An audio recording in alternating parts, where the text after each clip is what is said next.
O extremo norte do Brasil, estado de Roraima. Uma Amazônia mais densa e selvagem, com fenômenos bem específicos desta região. A maior área de preservação ambiental fica no município de Caracaraí, com mais de 1,5 milhão de hectares de floresta totalmente preservada e habitada por comunidades tradicionais que convivem pacificamente com a natureza. Mas a urbanização está chegando depressa. Cientistas da Universidade Estadual de Roraima embarcam em uma expedição para estudar essas comunidades. E o resultado destas pesquisas se torna um manifesto pela preservação da APA Xeriuini.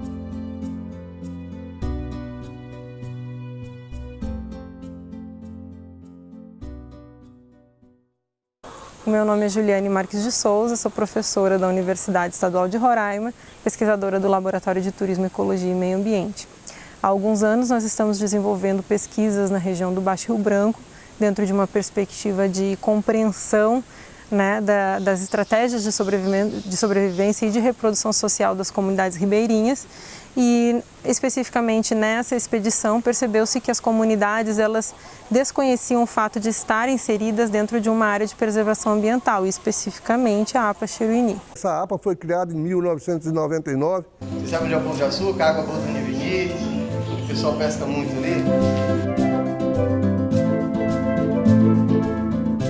Começa ali, tá, gente? A APA Xeriuini começa ali e termina aqui no Panacarico. Grande, né?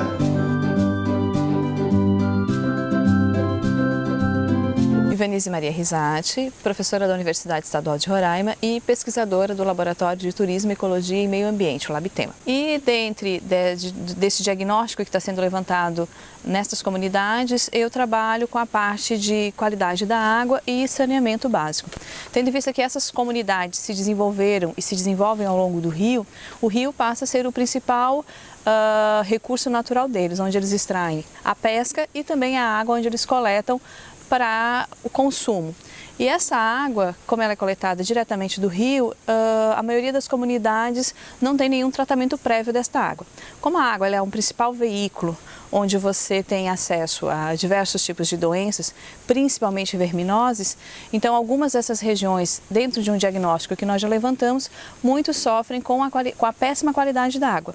Apesar de algumas comunidades terem poços artesianos, e infelizmente a forma como a água é armazenada dentro de suas casas coloca em perigo a saúde dessas populações. Porque a água é sinônimo de saúde, coisas que a gente não vê em algumas vilas. Por exemplo, eu morei em Terra Preta, e em Terra Preta não tem esse tipo de água.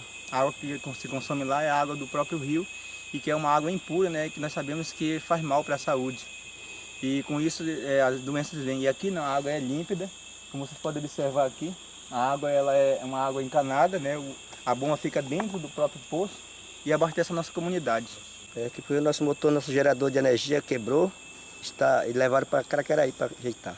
Já estamos com uns 20 dias assim, sem energia, sem água. Lá no meio do rio eles vão na canoa e pegam para usar, Botam cloro, estão usando cloro agora, algumas casas estão usando cloro. Que geralmente agora está dando uma diarreia nas crianças por causa da água, eu acho. Então, dentro desse projeto, o que a gente está tentando é primeiro identificar qual é a qualidade da água que essas pessoas estão diretamente em contato, para que depois a gente possa propor tecnologias sociais para que aquelas famílias que não têm acesso aos poços artesianos e que coletam as águas diretamente dos rios possam ter uma água de maior qualidade.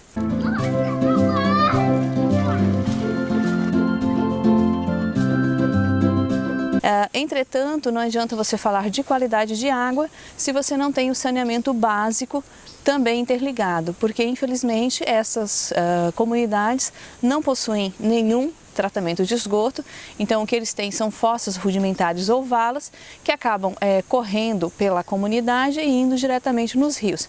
E nessas valas, então, você tem as crianças que estão passando a todo momento brincando e elas acabam se contaminando.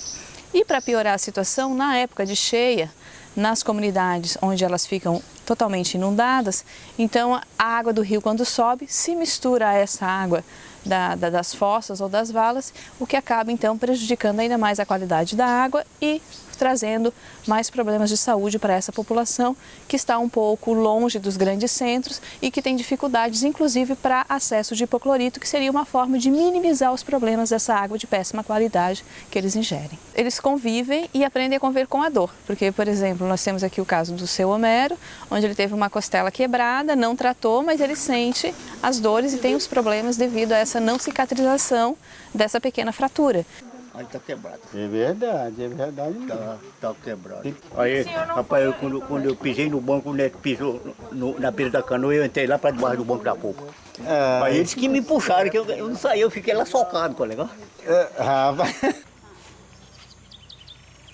Bom dia, eu sou a Marta, né? Eu trabalho aqui no posto de saúde, fui contratada e eu estou trabalhando agora aqui.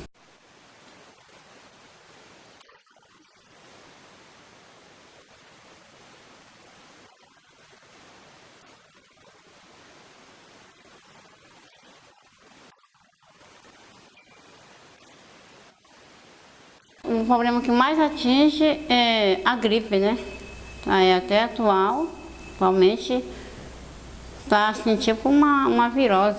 É febre, frio, tem uns que sentem ânsia de vômito, outros vomitam mesmo, outros dá diarreia, outros dá só dor na barriga, tosse, asma, né, também. Olha, a malária já deu muito. A minha filha, ela teve 13 vezes, que se não tivesse vindo uma equipe de Caracaraí para vir ajudar, com certeza tinha alguém que teria morrido, né? Água de riacho é clara e limpinha,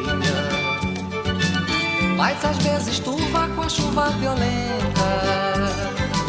Teu amor é um papagaio que china dentro do silêncio da tarde cinzenta.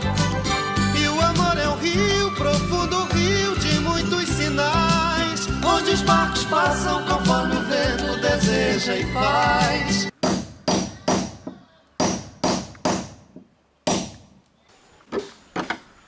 Tudo aí.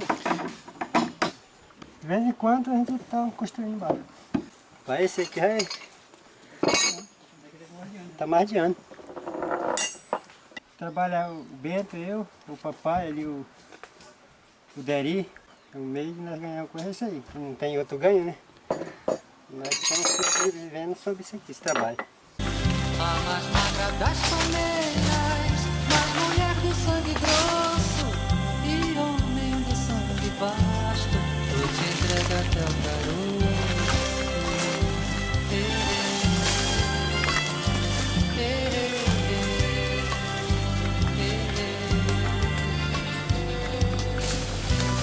E tua fruta vai rolando para os nossos alvidares e se entrega ao sacrifício.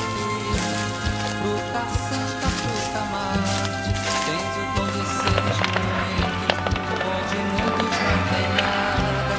Uns te chamam saizeiro, outros te chamam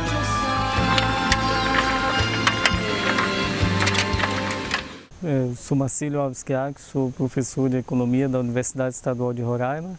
O interessante de perceber a economia da região, né, e a própria estrutura é que ela segue praticamente três lógicas, né? Uma lógica econômica, né?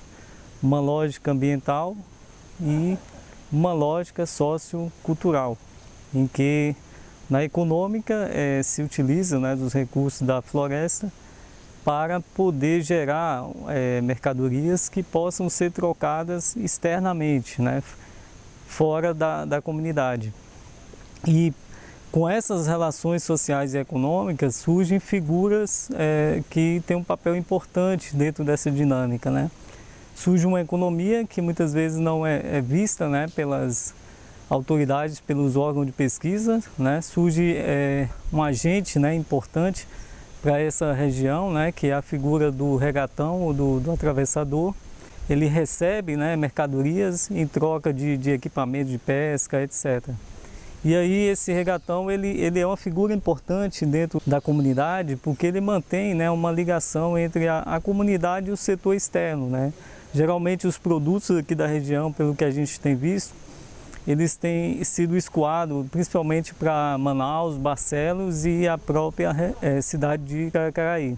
Fazendo essa transferência, né, de mercadorias, né, ele segue pelo Rio Branco e pelos outros afluentes, né, e aí ele sai recebendo mercadorias em troca de equipamentos e etc.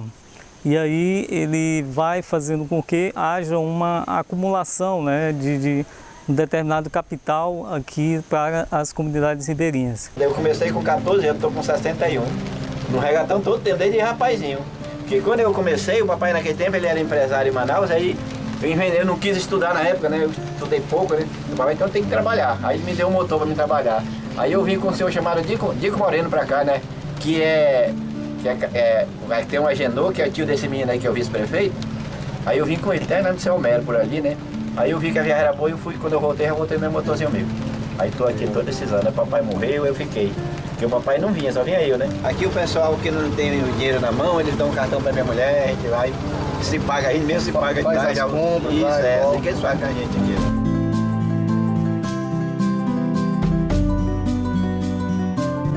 Essas comunidades ribeirinhas, eles possuem, né, geralmente, eles possuem fabricação de pães próprios, eles possuem pequenos mercadinhos. Então eles conseguem ter assim, essas mercadorias básicas, né, para o dia a dia, né, desde alimentação, material de limpeza. E aí ela é complementada, né, na verdade, com o regatão, que muitas vezes ele passa na região de 2, 3 vezes no mês. Às vezes falta gás, que às vezes aqui tem muita gente, né? Aí vão e compram no regatão.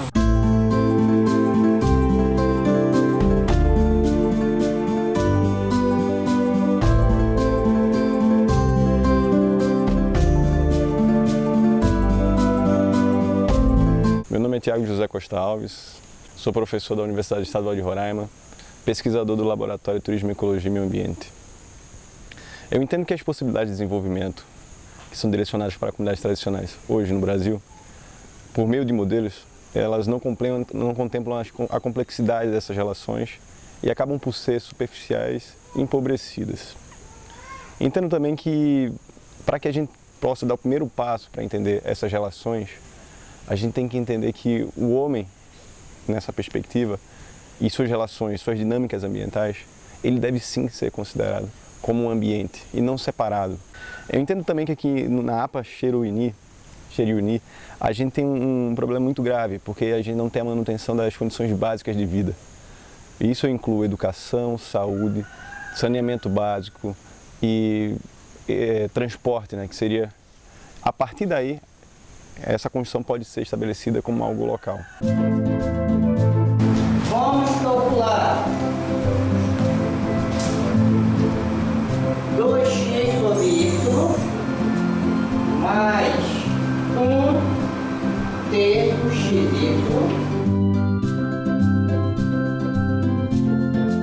Uma das coisas que nós notamos em relação ao sistema educacional nas comunidades ribeirinhas é que eles adotam um padrão normal dos locais mais urbanizados. E numa perspectiva de entender a realidade, de gerar o interesse do aluno, talvez o filho do pescador não queira saber da Avenida Paulista, não queira saber de uma grande cidade se ele não conhece. E a realidade dele é justamente contrária a isso, né? Então, nesse contexto, eu identifico possibilidades para a educação na ribeirinha, no Baixo Rio Branco. Um exemplo disso são filhos de pescadores no Nordeste brasileiro que têm acesso à educação usando ilustrações de vivência deles. Os peixes, o mar, na matemática, na língua portuguesa. Deixo aqui o meu pedido para que venham instituições para que nos apoiem. Nós poderíamos estar interagindo com essas instituições de que forma? Colocando para eles o que nós aprendemos aqui com a natureza. E eles estariam nos passando de lá o que eles têm também com relação à natureza, sendo que aqui nós vivemos e aqui as pessoas daqui da comunidade conhecem mais a fundo. Com essa interação, não estaria havendo modificação nenhuma da natureza e no modo de vida.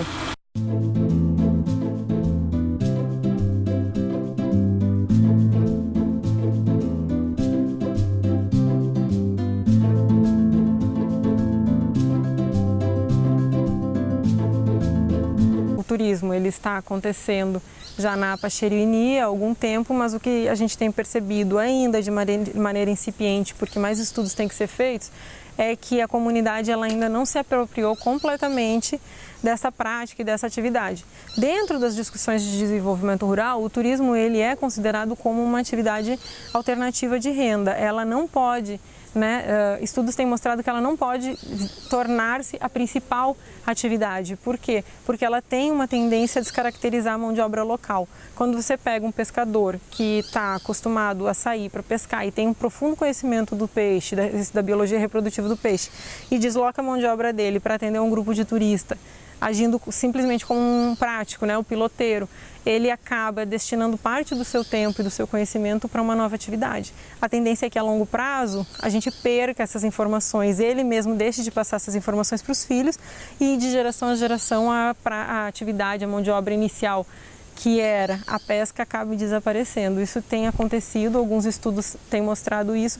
O turismo hoje funciona muito bem aqui, em Terra Preta, Eles atendem muito bem, é uma empresa séria, uma empresa que sempre arcou com seus compromissos certos, E sempre nos deu apoio naquilo que a gente precisa, ela está disponível a ajudar naquilo que está ao alcance da empresa, A gente espera que essa parceria aí, que a gente sempre recebeu esse apoio, que nos dê mais condições de a gente trabalhar, junto com a empresa.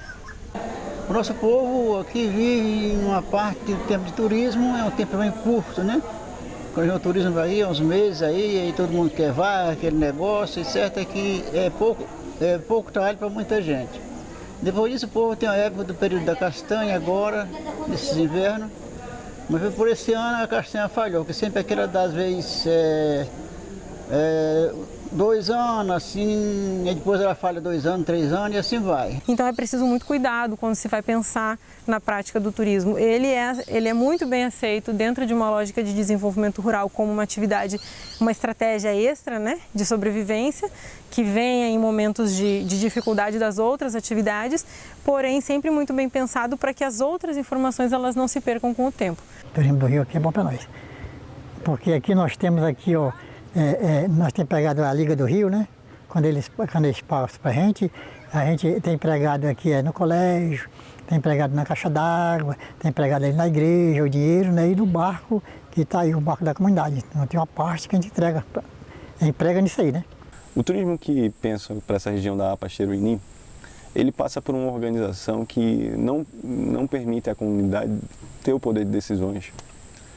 E isso é fundamental quando você fala de comunidades tradicionais, Então eu entendo que a organização ela tem que partir da comunidade.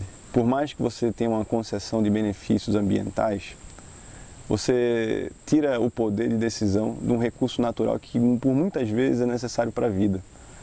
Os locais onde acontece a pesca esportiva aqui nessa região, ela por muitas vezes são fonte de peixes para as comunidades.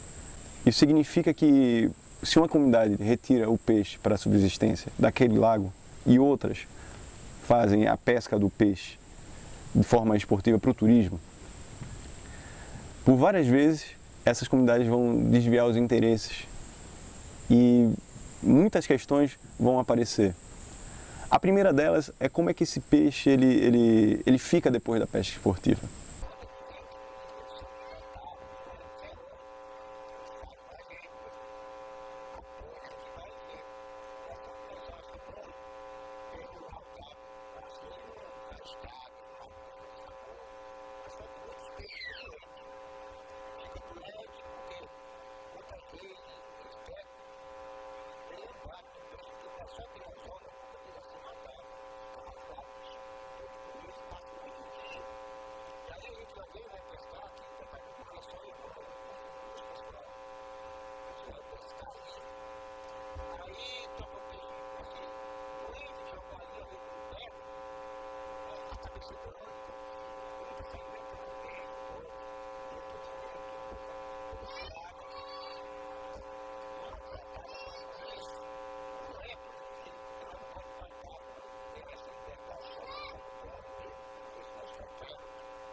Por outro lado, esse turismo que acontece é a fonte de vida hoje de outras comunidades que têm interesse no mesmo recurso.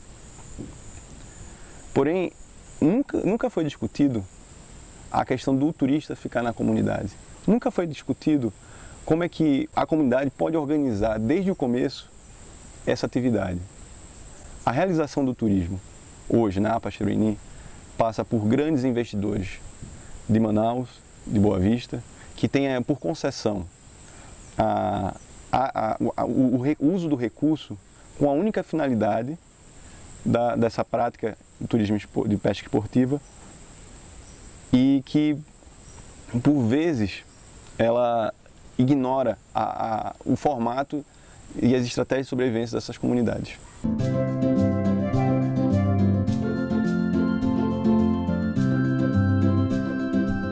A gente pesca só pra broca, uma vez no dia ou na semana.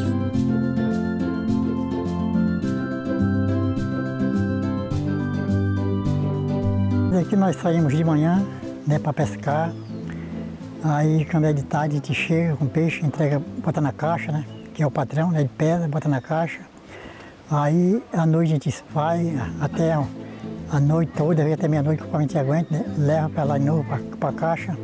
Aí pesa o peixe, entrega, aí ele abastece a caixa, que a caixa dele pega 2 toneladas, né? Aí vai para Manaus, aí vende o peixe, aí quer fazer pagamento para nós. Aí nós, quando ele chega, nós continuamos a pescar de novo.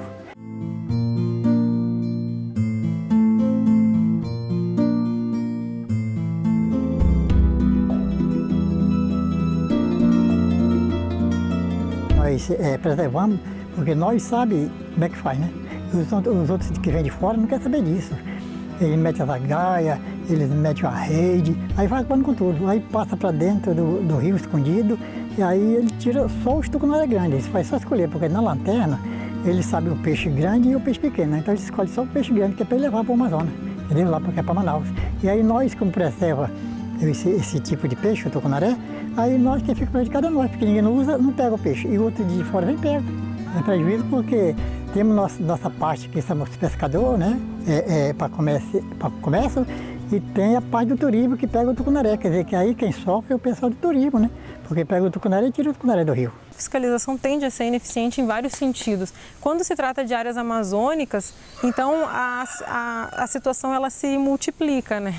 Ela, na verdade, os pescadores eles fazem a pesca, eles têm a captura do peixe dentro de a maioria das técnicas que a gente está vendo que eles utilizam são técnicas artesanais de pesca, né, que não geram um impacto muito grande sobre a população de peixes dos rios e dos lagos que eles utilizam, porém eles têm como um forte competidor os barcos pesqueiros que vêm da região do Amazonas, de outro estado, e entram nas águas, por exemplo, do Rio Branco para fazer pesca. E aí, claro, com tecnologia e maquinário necessário para fazer uma captura muito mais eficiente. O apetrecho de pesca que é utilizado por esses barcos não seleciona o peixe, então o pescador acaba tirando aquele peixe que não interessa e devolvendo ao rio e deixando para os ribeirinhos somente o peixe adoecido, né? E acaba isso gerando um conflito muito grande, porque há uma competição por um recurso e esse recurso ele é fundamentalmente o meio de vida de muitas das famílias que estão aqui na região da APA Cheruini.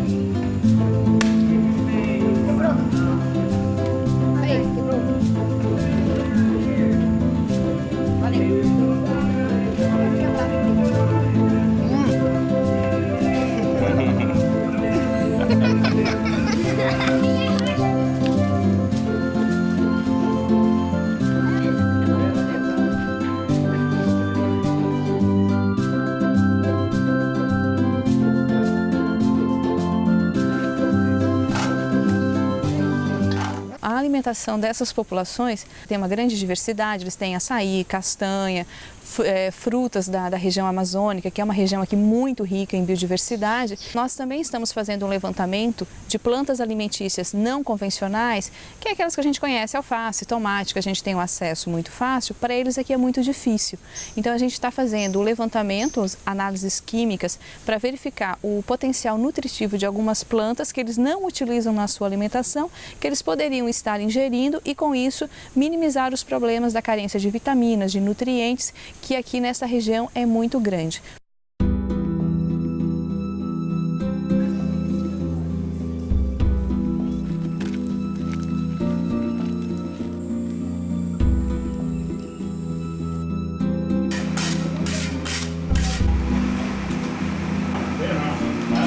A urbanização está ameaçando a APA dia e noite. É muito difícil você relacionar o modo de produção urbano e a perspectiva de crescimento econômico num local mais urbanizado a uma perspectiva de padronizar a vida do ribeirinho ao crescimento econômico, já que existe uma complexidade de relações que envolve essa vida, essa reprodução social da vida, né? E as estratégias que ele usa para sobreviver. Então é primordial que a gente preserve esta região, a região aqui da APA, e também os costumes, porque a partir do momento que o povo perde a sua cultura, perde o seu costume, a sua identidade histórica, essa população ela deixa de existir. E aqui é uma região muito rica, tanto na área da biodiversidade quanto na questão cultural. Nós temos aqui moradores de diversas regiões da Amazônia, né, do estado do Amazonas, de outros estados e do próprio Roraima, que trazem para cá os seus costumes, as suas histórias e se adaptam à realidade local. Muito mais avançado do que qualquer tecnologia que a gente possa propor seria entender como é que eles fazem, como é que a castanha ela consegue ser reproduzida, qual o papel da cutia, do tucano, do homem nesse manejo. Então, essa perspectiva ela vai muito além dessa construção imediata de um crescimento econômico. Ela vai em relação a centenas de anos de história dessa população que escolheu viver dessa forma e que preserva a segurança, a diversidade, essa completude de informações que nós não conseguimos captar a partir de um estudo. Conseguimos parcialmente entender o que eles não querem, não propor melhorias. Pensar desenvolvimento para a região amazônica jamais deve ser pensado numa perspectiva produtivista, numa perspectiva monocultural, né? O desenvolvimento para a região amazônica tem que considerar a floresta em pé, porque a floresta é o nosso principal bem, né? É aquilo que a gente tem de mais precioso. E a floresta, ela não significa apenas as árvores, as aves, os peixes e as águas, né, que compõem esse meio, mas também as populações e as comunidades tradicionais que estão dentro desse contexto, fazendo o manejo desses recursos e aumentando, por vezes, a biodiversidade. Então, pensar desenvolvimento na Amazônia significa pensar em como fazer com que um sistema seja produtivo, né? E ao mesmo tempo faça a manutenção dos modos de vida, traga a qualidade de vida, bem-estar, sem restringir, sem degradar e sem impactar diretamente os recursos naturais.